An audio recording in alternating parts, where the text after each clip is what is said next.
Baik, bismillahirrahmanirrahim. Assalamualaikum warahmatullahi wabarakatuh. Waalaikumsalam warahmatullahi wabarakatuh. Baik, bersyukur kita kepada Allah. Alhamdulillah, hari ini saya dan adik-adik bisa sehat dan berkesempatan untuk bertemu. Berselawat kita kepada Nabi dengan lafaz Allahumma sholli ala Muhammad wa ala ali Muhammad. Ya, semoga adik-adik dengan saya dan seluruh umat Muslim mendapatkan syafaat beliau, Nabi kita, Nabi besar Muhammad SAW di yaumil kelak. Hari ini adalah kuliah yang kedua untuk mata kuliah pengantar perencanaan wilayah dan kota. Topik kita untuk hari ini ada dua, ya. Kita bahas dulu yang pertama, adik-adik, mengenai pendidikan perencana wilayah dan kota. Ya. Nah, topik kita yang kita bahas pada pertemuan hari ini, yang pertama adalah ragam sekolah perencanaan, yang kedua daftar sekolah perencanaan, yang ketiga Asosiasi Sekolah Perencanaan Indonesia, ya, atau disingkat ASPI. ASPI ini adalah wadah berhimpunnya seluruh sekolah-sekolah baik S1, S2 atau S3 perencanaan wilayah dan kota di Indonesia, ya. Dan yang terakhir kita bahas mengenai pola kurikulum kampus merdeka untuk perencanaan wilayah dan kota. Dan ini masih bersifat baru, ya. Kita baru merencanakan, kalau bukan di adik-adik yang akan mengikuti kurikulum ini, mungkin nanti adik kelasnya nanti akan mendapatkan kurikulum kampus merdeka belajar, ya. Ini salah satu program andalan dari Kementerian Pendidikan dan Kebudayaan.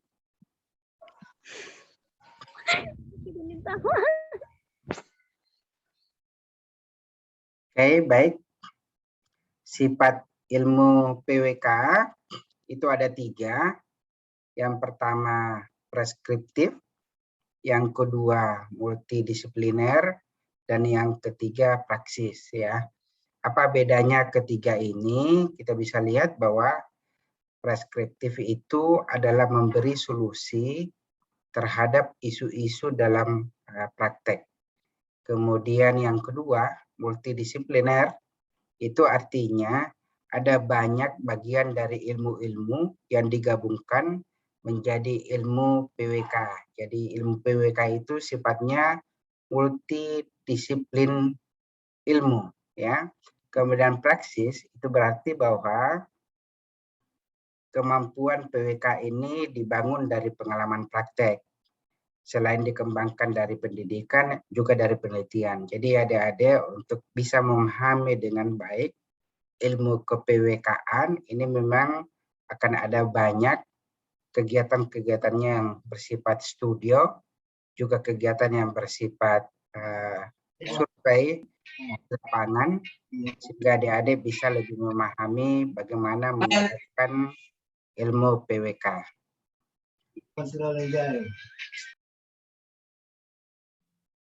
Oke, saya lanjut. Adik-adik kalau ada yang mau bertanya, boleh silahkan di resennya. Ya. Kemudian komponen teori ilmu PWK. Ya, ini ada 3 komponen teori ilmu PWK-nya. Yang pertama namanya teori in planning. Ya. Yang kedua namanya theory of planning. Yang ketiga namanya teori for planning. Ya, apa bedanya ketiga ini? Ya, yang membedakan dari segi teks itu adalah in, of, dan for. Ya, kalau in, jadi teori in planning itu berarti bahwa sifat multidisipliner itu nampak dalam komponen ini. Ya, jadi bidang perencanaan mengimpor bagian-bagian ilmu-ilmu lain menjadi substansi bidang PWK.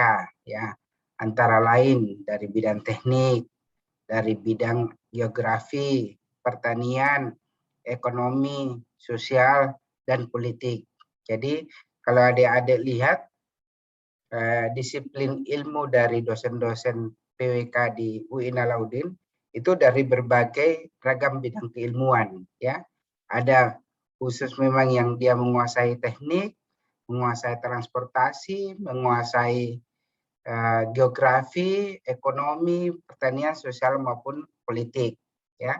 Jadi harus mampu memahami bahwa gabungan dari ilmu-ilmu inilah yang bisa membuat orang-orang PWK mampu berpikir komprehensif. Kemudian yang kedua, theory of planning. Ini berarti bahwa sifat preskriptif nampak dalam komponen ini, ya, mencakup proses atau prosedur pemberian solusi terhadap isu-isu yang dihadapi dalam praktek PWK. Jadi isu-isu yang banyak dihadapi mengenai perencanaan, bagaimana juga menata ruang, ini banyak dilakukan di sini, ya. Kemudian yang ketiga namanya teori for planning, ya. Kata kuncinya adalah for, untuk, ya. Ini mencakup etika dan norma perencanaan. Jadi seorang perencana itu harus punya sikap yang etik, harus mampu menerapkan norma-norma yang perencanaannya itu sifatnya kontinuitas, berkelanjutan, dan tidak merusak lingkungan. Nah, ragam sekolah perencanaan.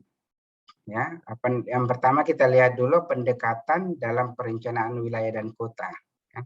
Jadi pendekatan ini yang dimaksud adalah karena sifatnya multidisipliner, ya, ada banyak disiplin ilmu yang ada di dalam ini, maka pendidikan perencanaan itu dapat berada di berbagai fakultas atau dapat berada di sekolah dengan penekanan dan fokus yang beragam, ya.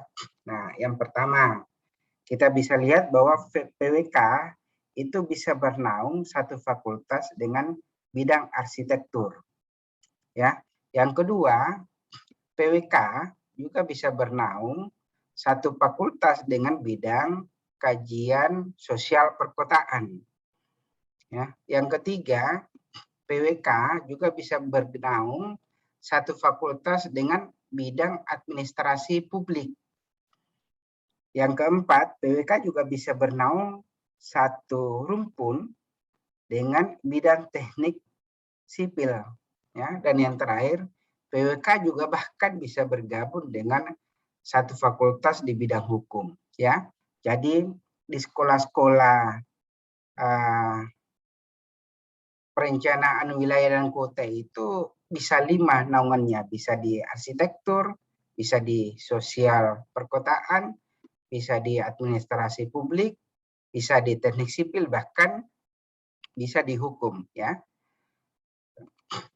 Nah, ini daftar sekolah perencanaan yang saya update, mudah-mudahan informasinya update, kecuali kalau ada sekolah-sekolah perencanaan wilayah yang baru yang belum terdaftar di ASPI, ya. Nah, sekolah PWK untuk level strata 1 atau S1 seperti yang adik-adik sekarang ini lakoni, ya, sebagai mahasiswa PWK S1, ya. Kita lihat dari Sumatera.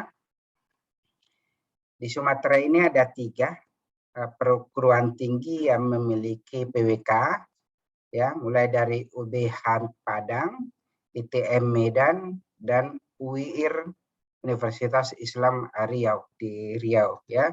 Kemudian kalau kita ke Jakarta dan Bogor, ya, untuk sekolah S1-nya ini ada di Untar Jakarta, ada di Unkris Universitas Kristen Jakarta, ada UEU Jakarta, ya, ada di Trisakti Jakarta, ada di Universitas Pakuan di Bogor, ya.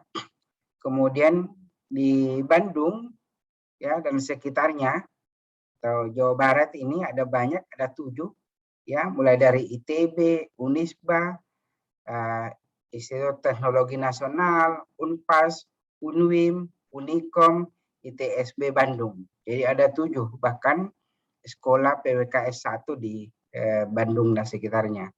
Kemudian di Jawa Tengah dan Yogyakarta ini ada 6, ya, ada Undip, ada Uninsula, STTNAS, UNS di Solo ini, UGM untuk tekniknya, dan UGM di geografinya. Bahkan di UGM itu ada 2 fakultas yang membawai PWKS 1.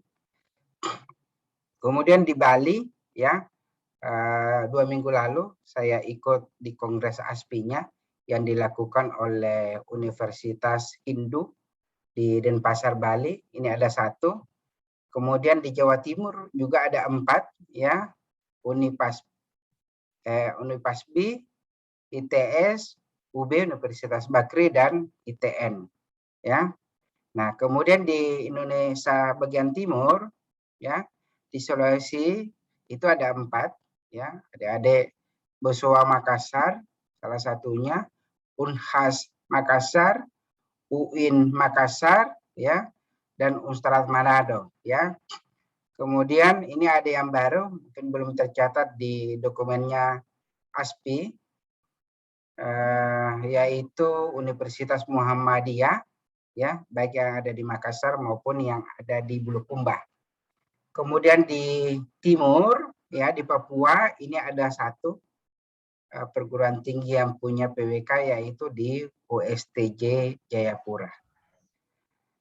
Ini adik-adik, saya berharap bahwa adik-adik bisa menyelesaikan dengan baik sekolahnya di strata 1 di UIN Alauddin Makassar, dan apabila adik-adik mau melanjutkan studinya di S2 untuk PWK, ya, adik-adik bisa lihat di Sumatera ada 4 pilihan, di Padang Universitas Andalas, di Medan, ya, Universitas Sumatera Utara, di USI Universitas Pematang Siantar, ya. Kemudian di Jawa itu ada 8, ada di Universitas Indonesia di Jakarta, ya, Untar Jakarta, Unkris Jakarta, di IPW Bogor ini bahkan ada 2, ya, ada 2 yang membawahi PWK, ya. Kemudian di ITB Bandung, di Undip Semarang, dan di UGM Jogja. Jadi pilihannya kalau mau ke Jawa, dan ada banyak kakak kelasnya yang lanjut S2-nya itu di IPB seperti Pak Fadil Surur, kalau adik-adik sudah berinteraksi dengan Pak Fadil Surur, ya. Kemudian ada Idam Asman itu di ITB Bandung, ya. Kemudian ada di UGM itu ke kelasnya juga, ya. Kemudian di Sulawesi ada apabila mau lanjut, ya, di Unhas bahkan ada 2, ya, PPW dengan transportasi kalau tidak salah. Kemudian di Bosowa bisa lanjut S2, dan di Unhalu, ya, di Kendari. Oke, cuman di timur, ya, di timur ini tidak ada S2 yang bisa menjadi pilihan. Apabila adik-adik menyelesaikan S2-nya,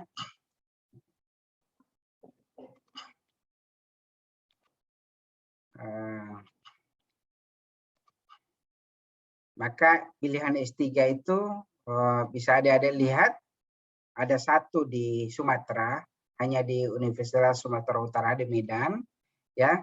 Di Jawa itu ada 4 pilihan, mulai dari UGM, ya. Kemudian ada Undip, ya. Kemudian ada IPB Bogor, ya, ada 1 dosen kita, dosen luar biasa yang alumninya S3 PWD di Bogor, yaitu Pak Dr. Haji Hasan Hasim. Kemudian di ITB Bandung. Jadi kalau S3-nya ada 4 pilihan, ya. Di Sulawesi bahkan belum ada pilihan untuk perencanaan wilayah kota untuk lanjut strategi S3-nya. Nah, berikut poin kita yang ketiga adalah Asosiasi Sekolah Perencana Indonesia, ya, atau biasa disebut sebagai ASPI. Nah, Ini logonya adik-adik. ASPI ini sudah berdiri sejak 31 Maret 2000 ya. Jadi sekarang sudah 21 tahun Asosiasi Sekolah Perencanaan Indonesia ini berdiri dan dihimpun untuk mengasosiasikan sekolah-sekolah atau jurusan-jurusan perencana wilayah dan kota yang ada di Indonesia. Nah, apa yang disebut dengan ASPI atau Asosiasi Sekolah Perencanaan Indonesia, ini adalah asosiasi yang merupakan wadah sekolah pendidikan tinggi perencanaan yang dengan semangat kebersamaan, semangat kesetaraan bertujuan untuk bekerja sama secara berkelanjutan dalam mendidik, meneliti, mengembangkan ilmu perencanaan yang berkarakter, berpandangan sistemik komprehensif, holistik, memiliki kemampuan preskriptif untuk masa depan dalam menyelesaikan, ada kata kutipan, ya, menyelesaikan masalah-masalah pembangunan wilayah maupun pembangunan kota yang berdimensi ruang dan waktu dalam mewujudkan kesejahteraan bangsa dan negara yang bermartabat. Ya, nah, adik-adik, pertanggal 4 Oktober 2019 ya berdasarkan hasil keputusan Kongres ke-10 ASPI ya pada tanggal 4 Oktober 2019 ini jumlah anggotanya sudah 74 program studi ya. Bulan lalu bulan ini ya, di bulan September saya juga ikut di kongresnya ASPI yang ke-11 di Bali. Itu nanti saya akan update lagi mengenai berapa program studi yang sudah bergabung setelah 3 tahun ya, setelah Kongres 2019. Nah, ASPI ini menjadi wadah berhimpunnya jurusan-jurusan PWK sehingga acuan kita dalam membuat capaian pembelajaran untuk lulusan S1 ya adalah tolak ukurnya di ASPI ya, ada dua ya tolak ukur untuk capaian pembelajaran. Yang pertama adalah pengetahuan, yang kedua adalah keterampilan khusus. Jadi selain pengetahuan bagi adik-adik diharapkan juga adik-adik punya keterampilan khusus atau skill khusus yang bisa menjadi bargaining saat adik-adik sudah selesai dan bergelut di dunia kerja. Nah, yang pertama untuk capaian pembelajaran lulusan S1 di pengetahuan, yaitu harus mampu menguasai konsep teoritis yang punya relevansi dalam bidang perencanaan wilayah dan kota. Yang kedua, harus mampu menguasai prinsipnya maupun proses untuk bidang perencanaan wilayah dan kota. Ini nanti kita bahas nanti pada mata kuliah yang lain. Yang ketiga adalah menguasai teknik analisis berbasis ipteks yang relevan dalam bidang perencanaan wilayah dan kota. Yang keempat, menguasai metode perencanaan dalam alternatif pengambilan keputusan di bidang perencanaan wilayah dan kota. Dan yang terakhir, adik-adik selalu ditekankan di sini menguasai norma dan nilai-nilai dalam perencanaan wilayah dan kota di Indonesia ya. Kenapa ini? Karena seorang perencana itu biasanya banyak bersinggungan dengan eksisten keadaan, artinya sudah dihuni oleh manusia sehingga perencanaannya harus penuh dengan konsep kehati-hatian.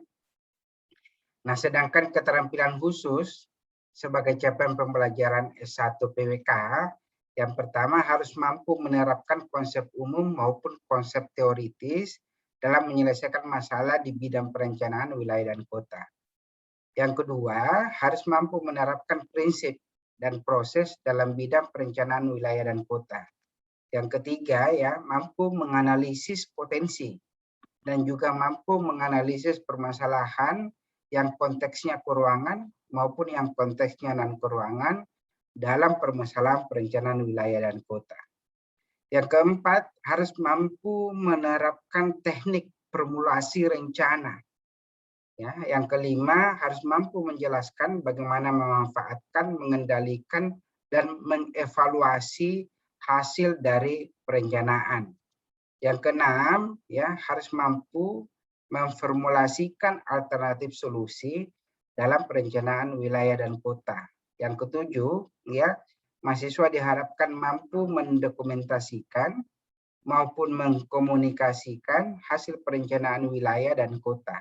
Dan yang terakhir, ya, Dede, mahasiswa juga diharapkan mampu menerapkan norma dan nilai di Indonesia dalam praktek perencanaan wilayah dan kota. Ya. Oke, adik-adik, apabila ada yang mau ditanyakan, silakan raise hand-nya. Izin bertanya. Oke, Ibnu, silakan. Ya, Pak. Saya mau bertanya, Pak, tentang itu yang Oke. Saya lanjut lagi. Ya. Nah, pola kurikulum kampus Merdeka. Ini yang sebenarnya sudah diwajibkan mulai berlaku tahun ini. Ya, seharusnya adik-adik ini sudah kena imbas dari kampus Merdeka, kurikulum kampus Merdeka ini, tapi ditunda ke pelaksanaannya ya. Saya tidak tahu apakah nanti adik-adik akan mendapatkan kurikulum ini atau nanti adik kelasnya, karena biasanya kurikulum itu bersifatnya tidak mundur ya, biasanya yang dapatnya. Nah, apa makna merdeka dan apa tugas prodi di kampus Merdeka ya? Jadi kalau adik-adik biasa mendengar apa sih yang dimerdekakan pada kampus Merdeka, yang pertama adalah hak belajar 3 semester itu adik-adik mahasiswa bisa di luar jurusan ya, tapi ini sifatnya opsional, bisa diambil bisa tidak. Jadi adik-adik bisa belajar di perguruan tinggi lain, di institusi atau di tempat-tempat yang punya relevansi dengan PWK. Yang kedua, adik-adik mahasiswa dapat mengambil SKS di luar perguruan tinggi ya, paling lama 2 semester atau setara dengan 40 SKS. Ya, jadi bisa kuliah di tempat lain 2 semester. Ya, apakah bisa kuliah di Unhas atau kalau mau rasakan bagaimana kuliah di UGM atau di ITB, IPB, ya program ini bisa dimanfaatkan. Kemudian dapat mengambil SKS di program studi yang berbeda di perguruan tinggi yang sama, ya, sebanyak 1 semester atau setara 20 SKS. Jadi adik-adik misalnya ada yang senang IT, mau mengintegrasikan antara PWK dengan ilmu informasi teknologi, ya bisa memilih pilihan Merdeka ini. Nah, apa tugas prodi? Yang pertama, menyusun atau menyelesaikan kurikulum dengan model implementasi kampus Merdeka. Ya, yang kedua, memfasilitasi mahasiswa yang mau mengambil pembelajaran lintas prodi dalam perguruan tinggi. Jadi prodi atau jurusan ini berwajib untuk memberikan fasilitas bagi adik-adik yang mau mengambil pembelajaran lintas prodi. Kemudian yang ketiga, menawarkan mata kuliah yang bisa diambil oleh mahasiswa lain di luar prodi atau di luar perguruan tinggi beserta syarat-syarat yang perlu dipenuhi. Yang keempat, melakukan ekuivalensi atau menyetarakan mata kuliahnya dengan kegiatan pembelajaran luar prodi dan luar perguruan tinggi ya. Ini sebenarnya yang paling banyak masih menjadi diskusi alot ya, bagaimana mengekuivalensi misalnya kegiatan magang itu sejajar dengan mata kuliah yang mana yang bisa disamakan. Yang kelima, jika ada mata kuliah atau SKS yang belum terpenuhi dari kegiatan pembelajaran luar prodi atau luar perguruan tinggi, akan disiapkan alternatif mata kuliah yang sifatnya daring. Oke, nah Ini ada 8 contoh bentuk kegiatan pembelajaran Kampus Merdeka, ya. Jadi kalau kita bicara Kampus Merdeka itu pilihannya ada 8 kegiatan. Yang pertama adalah pertukaran pelajar. Yang kedua adalah kegiatan magang atau praktek kerja. Yang ketiga ini asistensi mengajar di satuan pendidikan, ya, atau magang mengajar di sekolah. Yang keempat ini penelitian atau melakukan riset. Yang kelima melakukan proyek kemanusiaan. Yang keenam ada kegiatan wirausaha. Yang ketujuh studi proyek independen. Dan yang terakhir adalah membangun desa atau kuliah kerja nyata tematik. Nah, dari 8 ini kita perlu lihat ya mana bentuk pembelajaran yang suitable atau bisa masuk untuk ranah PWK. Ya, jadi tidak semua dari 8 ini bisa diadopsi sebagai kegiatan pembelajaran yang dilakukan di dalam maupun di luar prodi. Nah, khusus untuk PWK ya, dari 8 kegiatan contoh pembelajaran Kampus Merdeka ini ya, hanya 3 yang relevan dengan disiplin PWK. Apa saja itu? Yang pertama adalah pertukaran pelajar. Nih, pertukaran pelajar atau bisa juga credit earning, di mana adik-adik bisa kuliah di perguruan tinggi yang punya disiplin ilmu PWK dan merasakan bagaimana sistem akademiknya, atmosfer akademiknya di perguruan tinggi tersebut.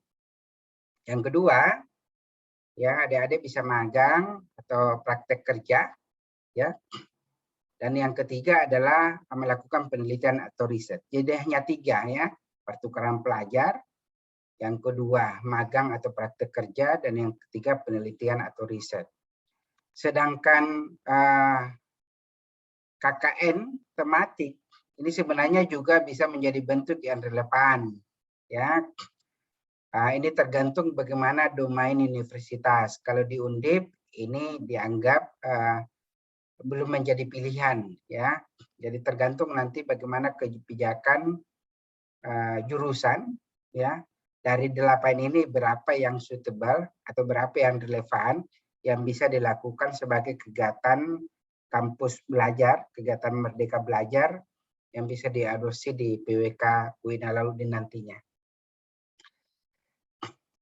Oke, ini di Undip ya, berdasarkan peraturan rektor 2020 ya. Konteks Merdeka Belajar itu struktur kurikulumnya ya. Mata kuliah wajib adalah mata kuliah yang harus dicakup dalam satu program studi yang dirumuskan untuk mencapai kompetensi utama ya. Kemudian ada mata kuliah pilihan. Ini adalah mata kuliah yang dipilih mahasiswa dari mata kuliah di dalam dan atau di luar program studinya untuk memperluas wawasan dan sekaligus memenuhi persyaratan beban minimal suatu jenjang pendidikan. Yang ketiga namanya mata kuliah wajib nasional. Ya seperti mata kuliah agama, Pancasila dan kewarganegaraan dan bahasa Indonesia. Dan yang terakhir ada namanya mata kuliah wajib universitas, ya seperti bahasa Inggris, olahraga, kewirausahaan, kuliah kerja nyata, tugas akhir, dan Internet of Things. Ya. IoT ini sekarang menjadi tren karena sekarang menjadi kebutuhan utama, ya. Adik-adik gadget itu sekarang segala identitasnya tersedia di gadget. Apabila adik-adik mau keluar terbang, ya, maka aplikasi Peduli Lindungi yang sudah terintegrasi mengenai informasi vaksin, informasi tes PCR atau swabnya itu sifatnya sudah menggunakan mobile dan sifatnya sudah paperless. Nah, unsur merdeka itu dikatakan apabila pembelajaran di luar program studi ini maksimal 20 SKS ya. Kemudian pembelajaran dalam bentuk kuliah pada program studi yang sama atau yang berbeda di perguruan tinggi di luar Undip ya atau nanti kita di luar UIN ya itu dalam bentuk magang di lembaga non perguruan tinggi itu maksimal 40 SKS. Kemudian pembelajaran pada program studi di luar Undip nanti ya, mudah-mudahan nanti kita juga di UIN, ini role model karena ketua Asosiasi Sekolah Perencana Indonesia itu dari Undip, sehingga ini menjadi acuan ya. Ini menjadi standarisasi yang kita bisa amati, tiru dan modifikasi sesuai dengan kebutuhan di jurusan kita. Ya. Itu harus didasarkan pada kerjasama dengan nilai akreditasi A, ya, baik program studinya maupun perguruan tingginya. Jadi tidak bisa loncat misalnya dari Undip yang akreditasi jurusannya A mau Merdeka Belajar di UIN yang masih akreditasinya B, ya, menilai sama atau loncat naik level ya, dari kita bisa ke Undip atau bisa ke ITB atau bisa ke IPB yang sudah akreditasinya A. Nah, kuliah secara online itu dapat dilaksanakan paling banyak 50% dari keseluruhan tatap muka. Ya. Nah, yang terakhir adalah unsur merdeka itu dapat diselenggarakan semester antara juga, ya, yang dilaksanakan di antara semester gasal maupun di semester genap. Oke, adik-adik apabila ada yang mau bertanya, saya persilahkan.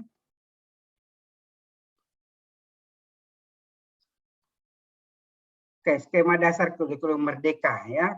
Nah, adik-adik bisa lihat semester 1 dan semester 2 itu mata kuliah wajib nasional. Di sini harus ada agama, Pancasila, dan kewarganegaraan serta bahasa Indonesia ya. Kemudian juga di semester 1 2 ini ada mata kuliah wajib universitas, bahasa Inggris, Internet of Things, dan olahraga ya.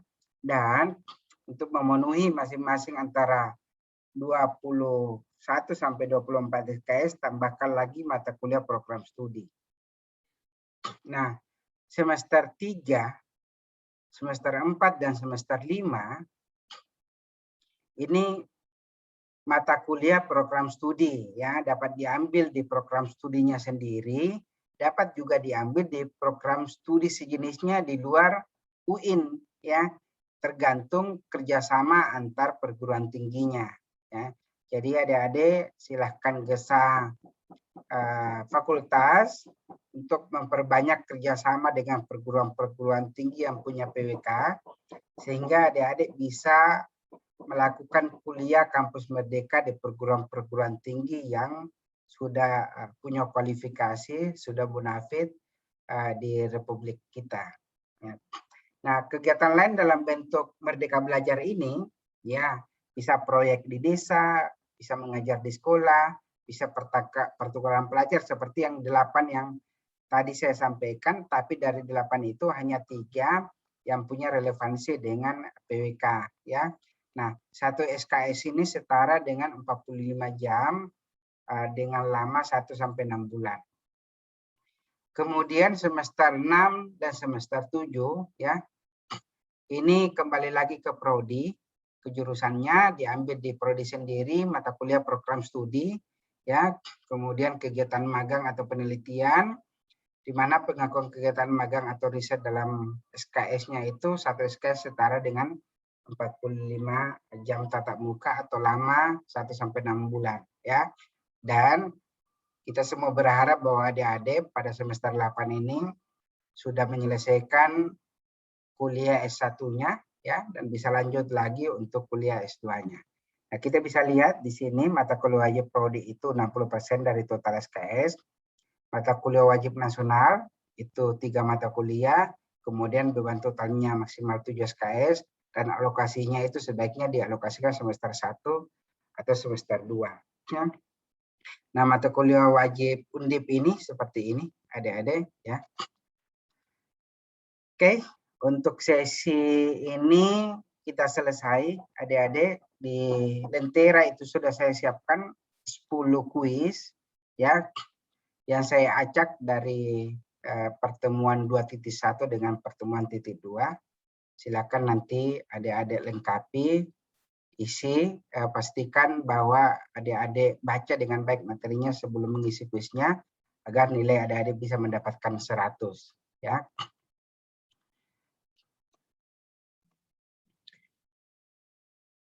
Baik, adik-adik kita lanjut untuk materi kita yang kedua ya, mengenai aspek keprofesian dalam perencanaan wilayah dan kota.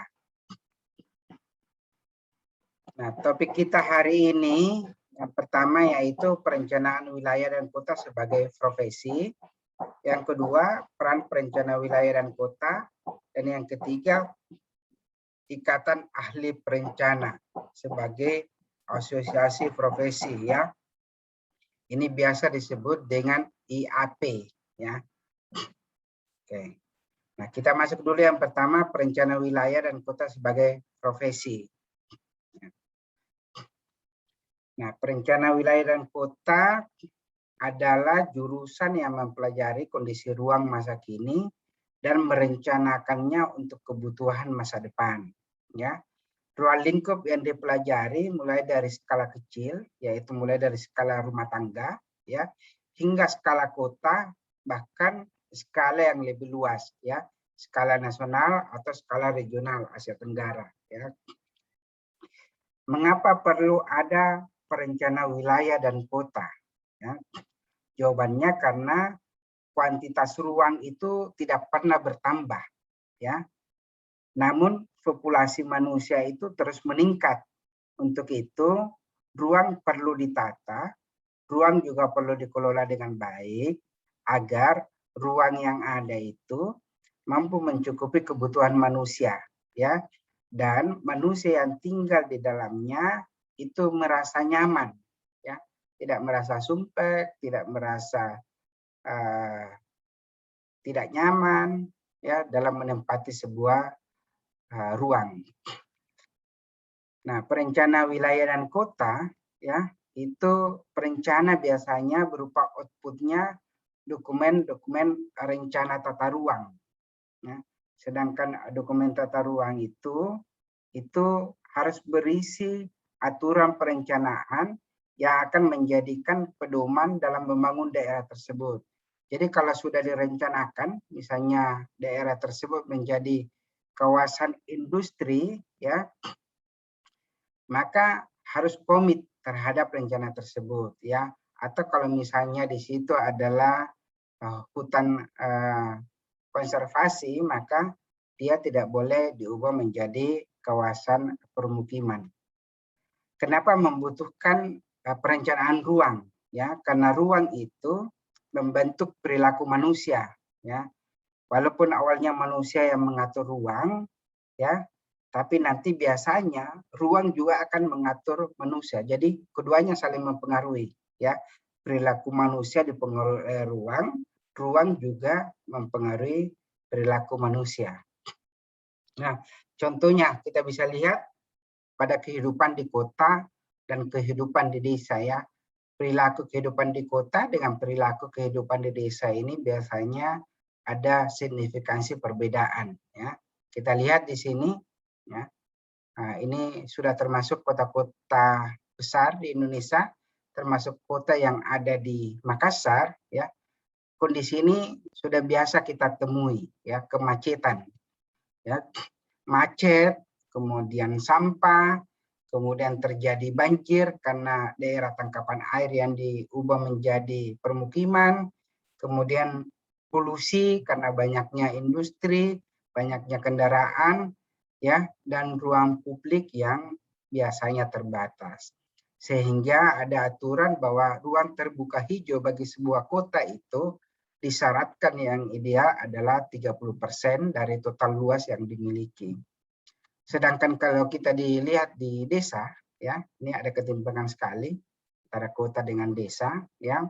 Desa biasanya sebaliknya. Kalau kita ke desa ya merasa adem, tentram, ya sejuk, dan udaranya biasanya masih segar karena jauh dari polusi industri maupun polusi kendaraan.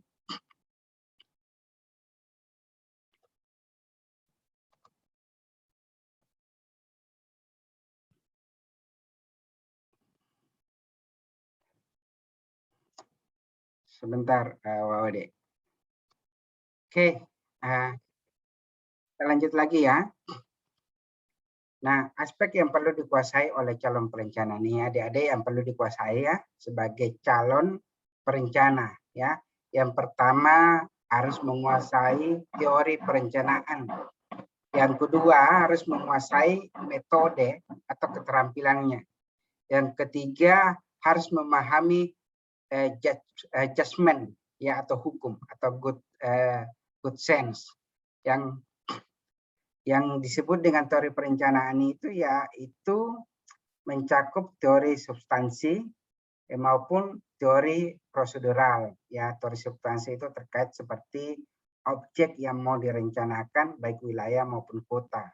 Sedangkan teori prosedural itu terkait dengan bagaimana melakukan proses perencanaannya.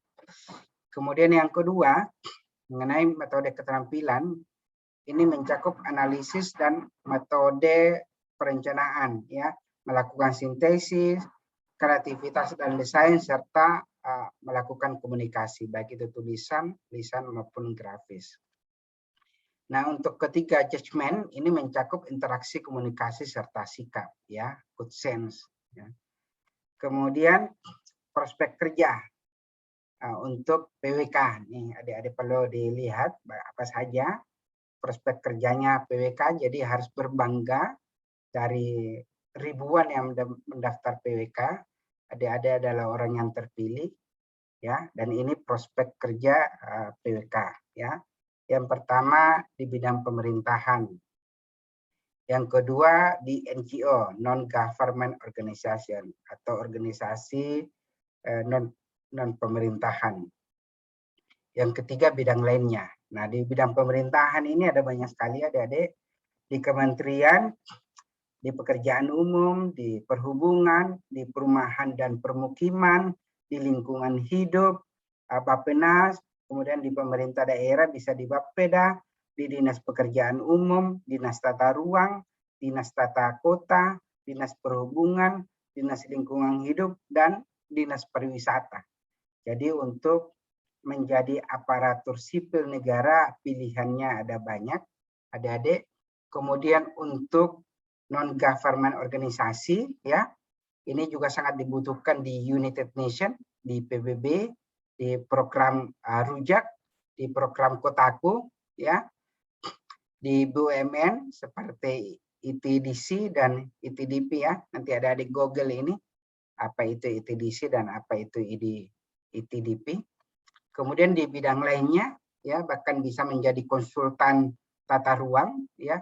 Ada banyak sekali kakak-kakak kelasnya yang sudah menjadi alumni, sukses mendirikan private sector atau private company personal, CV maupun PT yang sifatnya memberikan konsultan bagi pemerintah-pemerintah daerah ya. Juga bisa masuk di bank, bisa masuk di private sector atau di privat swasta, ya, bisa masuk di sektor pariwisata, bisa masuk di developer, ya, bisa juga terlibat di real estate, bahkan di badan usaha milik desa juga bisa terlibat, adik-adik. Jadi luar biasa besar untuk prospek kerja di bidang PWK. Nah, apa profesi PWK yang terlibat dalam pekerjaan kompleks? Ya, nah yang pertama ada multi aktor, yang kedua ada multidisiplin, yang ketiga ada multisektor, yang keempat multiproses, dan yang kelima disebut dengan multiskala. Ya, kita lihat untuk multisektornya.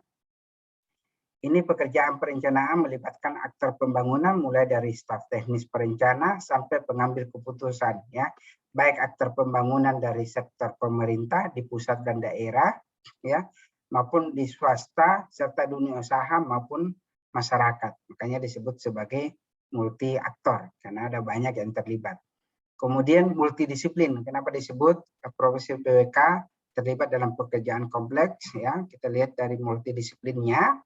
Pekerjaan perencana itu melibatkan berbagai disiplin atau bidang ilmu ya yang berkaitan dengan bidang fisik, bidang lingkungan, bidang sosial, ekonomi dan politik. Kemudian kita lihat juga dari segi multisektor, ya, pekerjaan perencana itu melibatkan berbagai sektor pembangunan seperti transportasi, infrastruktur, industri, pariwisata, perumahan maupun permukiman, dan yang ada hubungannya dengan kegiatan-kegiatan ini. Kemudian yang keempat disebut sebagai multiproses. Ya, karena mulai dari tahap menentukan kebijakan, membuat rencana, pengelolaan pembangunan wilayah dan kota itu masuk di dalam bagian sebagai suatu proses. Dan yang terakhir adalah multi skala, ya. Pekerjaan perencanaan ini mencakup bukan skalanya spasial, mulai dari tapak, kawasan, bagian wilayah kota, kotanya sendiri, wilayah kabupaten, wilayah provinsi, wilayah nasional, bahkan untuk wilayah Asia Tenggara maupun wilayah global. Ya. Nah, aspek profesionalisme dalam PWK. Yang pertama, kompetensi keahlian atau expertise. Yang kedua, tanggung jawab keahlian dan moral atau disebut sebagai responsibility. Yang ketiga, disebut sebagai kesejawatan atau corporateness. Ya. Kita lihat yang keempat, terakhir adalah etika. Ya. Yang pertama disebut sebagai kompetensi keahlian atau expertise ini, yaitu perencana profesional harus berlandaskan keahlian yang ditekuninya baik dari hasil pendidikan atau dari hasil pelatihan maupun keahlian alami yang dimilikinya. Ya. Kemudian yang kedua, perencana mengamalkan keahlian dilandaskan terhadap tanggung jawab ilmu yang mendasari keahlian tersebut dan pengamalannya untuk kesejahteraan masyarakat. Yang ketiga namanya kesejawatan, ya. Pengamalan keahlian dan keterampilan dilakukan secara bertanggung jawab dengan menghormati serta menghargai profesi lainnya. Jadi tidak menganggap bahwa bidangnya yang paling dibutuhkan atau bidangnya yang punya level paling tinggi, tapi saling menghargai profesi lainnya, karena PWK itu perencanaannya harus melibatkan berbagai disiplin ilmu yang berbeda. Kemudian yang keempat, etika. Ini harus menganut kaidah dan prinsip yang baik dalam hubungannya dengan masyarakat, juga hubungannya dengan lingkungan, didasari oleh moral profesi. Ya. Nah, sekarang pengakuan profesi PWK. Ini yang pertama namanya pengakuan akademik, yang kedua pengakuan profesional. Ya. Pengakuan akademik yaitu, ya, jadi adik-adik bisa dapat keduanya nih, pengakuan akademik, ya, biasanya nanti gelarnya SPWK, ya, kemudian nanti ada pengakuan profesional. Nah, pengakuan akademik ini adalah pengakuan atas kemampuan seseorang untuk mewujudkan profesinya secara akademik, diberikan oleh lembaga pendidikan dalam bentuk kelulusannya sebagai sarjana. Jadi adik-adik apabila selesai sudah menjadi sarjana, maka pengakuan profesi PWK-nya disebut sebagai pengakuan akademik. Ya. Di Indonesia, pengakuan ini diberikan oleh perguruan tinggi dengan gelar SPWK, Sarjana Perencanaan Wilayah dan Kota. Ya.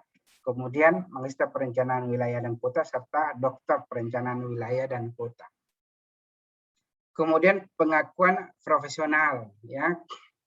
Ini pengakuan profesional adalah pengakuan untuk adik-adik nanti yang berkiprah dalam profesi yang diberikan oleh asosiasi profesi tertentu. Di Indonesia asosiasinya bernama Ikatan Ahli Perencana, ya. Jadi kalau tadi adik-adik lihat ASPI, ASPI itu adalah anggotanya perguruan-perguruan tinggi. Nah, kalau IAP itu anggotanya adalah perencana-perencana yang sudah memiliki sertifikasi keahlian diikat menjadi satu ikatan ahli perencana. Nah, peran perencana wilayah dan kota. Yang pertama, perencana sebagai analisis. Yang kedua, perencana sebagai organisator. Yang ketiga, perencana sebagai perantara. Keempat, perencana sebagai pendamping. Kelima, perencana sebagai enabler. Keenam, perencana sebagai pendidik. dan ketujuh perencana sebagai penyebar informasi. Kita lihat satu persatu, adik-adik. Perencana sebagai analisis, yaitu peran dasar profesionalnya adalah perencana, ya, karena berfungsi sebagai seorang ahli analisis data serta menstrukturalkan masalah dari fenomena yang terjadi. Kemudian perencana sebagai organisator, ya, ini berfungsi membawa masyarakat dan kelompok ke dalam proses perencana dan mengembangkan peran serta anggota untuk mendukung semua rencana. Yang ketiga, perencana sebagai perantara, ya, sebagai perantara terkait dengan praktik perencana yang melibatkan interaksi antar organisasi. Yang keempat, perencana sebagai pendamping berkaitan dengan aktivitas advokasi yang telah lama dikenal sebagai sebuah peran tradisional seorang perencana. Yang kelima, perencana sebagai enabler, ya, mempunyai kemampuan mendiagnosis, dapat bekerja dengan berbagai individu, dapat juga bekerja dengan berbagai kelompok berbeda, mahir mengelola dinamika kerja tim. Yang keenam, perencana sebagai pendidik, peran pendidikannya dalam masyarakat dan hubungan antar perencana dan sistem klien. Dan yang terakhir, perencana sebagai penyebar informasi, ya, praktek komunikasi, publikasi sebagai bagian penting dari proses perencanaan. Oke, ini topik kita yang terakhir, Ikatan Ahli Perencana atau IAP sebagai asosiasi profesi, ya. Nah, kita lihat dulu sejarah IAP-nya. Sejarah IAP itu 13 April 1971, ya. Lebih tua dibanding ASPI. Ini adalah Ikatan Ahli Perancang atau disingkat IAP. Ini dulu disebut Ikatan Ahli Perancang, ya. Sekarang ini baru berubah menjadi Ikatan Ahli Perencana. Pemrakarsanya adalah alumni planologi, ya, dari ITB angkatan pertama, yaitu Joko Sujarto dan Tubagus M. Rais, ya. Organisasi profesi ini tidak membatasi diri hanya alumni planologi ITB. Kemudian susunan pengurus periode pertamanya diketuai oleh Kus Hadinoto, didampingi Risman Maris dan Hendro Pranoto Suselo sebagai sekretaris, ya. Organisasi profesi perencanaan wilayah dan kota ini termasuk organisasi profesi yang tertua dan terbesar di Indonesia maupun di Asia Tenggara, ya. Anggotanya sudah lebih dari 2.500 perencana wilayah dan kota, ya, dengan 1.500 diantaranya merupakan punya sertifikat perencana, ya, terbentuk 26 kepengurusan provinsi. Nah, tujuan mendirikan IAP. Yang pertama, untuk mengembangkan keahlian perencanaan wilayah dan kota. Yang kedua, untuk meningkatkan mutu kesejahteraan persatuan dan kesatuan bagi segenap ahli perencana wilayah dan kota di Indonesia. Dan yang ketiga, melakukan penelitian dan pengembangan sebagai mitra pemerintah swasta dan lembaga internasional. Ya. Keanggotaan IAP ini ada dua, anggota biasa dan anggota kehormatan. Ya. Anggota biasa itu haknya memperoleh perlindungan, ya, dalam melaksanakan profesionalnya, mengajukan sertifikasi atas jenjang kemampuan profesionalnya. Anggota biasa dapat memanfaatkan sertifikat keahliannya di belakang namanya, jadi bisa menambahkan IAP di belakang gelarnya, ya. Memberikan suara di pemungutan suara. Nah, Mulisa, Hafiz, tolong soundnya di mute dulu. Kemudian mengemukakan pendapat secara lisan dan tertulis, dan yang terakhir mengikuti semua kegiatan organisasi. Sedangkan anggota kehormatan, ya, itu haknya adalah seluruh hak yang melekat pada anggota biasa, jadi sama seperti ini, kecuali anggota kehormatan itu tidak dapat memberikan suara dalam bentuk pemungutan suara dan juga tidak dapat mengajukan sertifikat atas jenjang kemampuan profesionalnya, ya. Yang kedua, anggota kehormatan itu punya hak untuk memperoleh laporan secara berkala dan khusus dari pengurus nasional IAP. Oke, kewajiban IAP ya. Memelihara nama baik dan kehormatan IAP, mentaati dan menegakkan kode etik IAP, mentaati dan melaksanakan segala kebijaksanaan peraturan ketentuan IAP, mengusahakan memelihara dan mengembangkan hubungan kerjasama, membayar iuran anggota tahunan. Anggota kehormatan mempunyai kewajiban untuk menjaga keutuhan dan persatuan organisasi. Ya, ketentuan status keanggotaan. Jadi status keanggotaan itu dapat dinyatakan tidak aktif apabila anggotanya tidak membayar iuran anggota selama 3 tahun berturut-turut. Ya, jadi anggota kehilangan status keanggotaannya apabila pertama meninggal dunia, yang kedua atas permintaan sendiri dan disetujui oleh pengurus nasional, dan yang ketiga diberhentikan oleh pengurus nasional. Ya, syarat utama menjadi anggota IAP, untuk anggota IAP biasa, ya.